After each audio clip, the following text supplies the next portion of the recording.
বাংলাদেশের ভেতর দিয়ে চলবে ভারতের ট্রেন, সরকারের এমন চুক্তির কঠোর সমালোচনা করেছেন বিএনপি মহাসচিব সহ শীর্ষ নেতারা। রাজধানীতে আলাদা অনুষ্ঠানে তারা বলেন, দেশ বিরোধী চুক্তি করে সরকার জনগণের সাথে বেইমানি করেছে। ক্ষমতা ধরে রাখতে তারা দেশ বিকিয়ে দিচ্ছে বলেও অভিযোগ করেন বিএনপি নেতারা।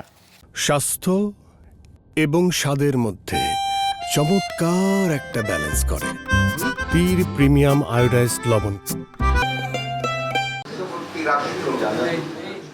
বিপ্লবী ওয়ার্কার্স পার্টির ২০তম প্রতিষ্ঠাবার্ষিকী উপলক্ষে রাজধানীর সেগুনবাগিচায় এই পুনর্মিলনী, যাতে যোগ দেন বিএনপি মহাসচিব মির্জা ফখরুল ইসলাম আলমগীর। বলেন, দেশে গণতন্ত্র নেই, হুমকিতে পড়েছে দেশের সার্বভৌমত্ব। শাসক গোষ্ঠীর কর্মকাণ্ডে বাংলাদেশের অস্তিত্ব বিলীন হতে চলেছে বলেও অভিযোগ করেন তিনি।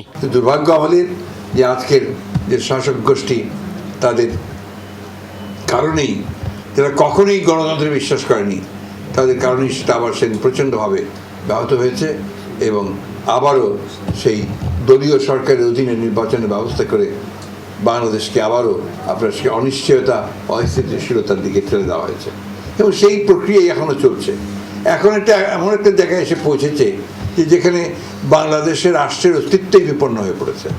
বিকেলে নয়াপল্টনে বিএনপির কেন্দ্রীয় কার্যালয়ে সংবাদ সম্মেলন করেন দলের সিনিয়র যুগ্ম মহাসচিব রুহুল কবির রিজভী। বলেন, বাংলাদেশের ভেতর দিয়ে ভারতের জন্য রেল লাইনের চুক্তি করে সরকার মুক্তিযুদ্ধ ও মুক্তিযোদ্ধাদের সাথে বেইমানি করেছে।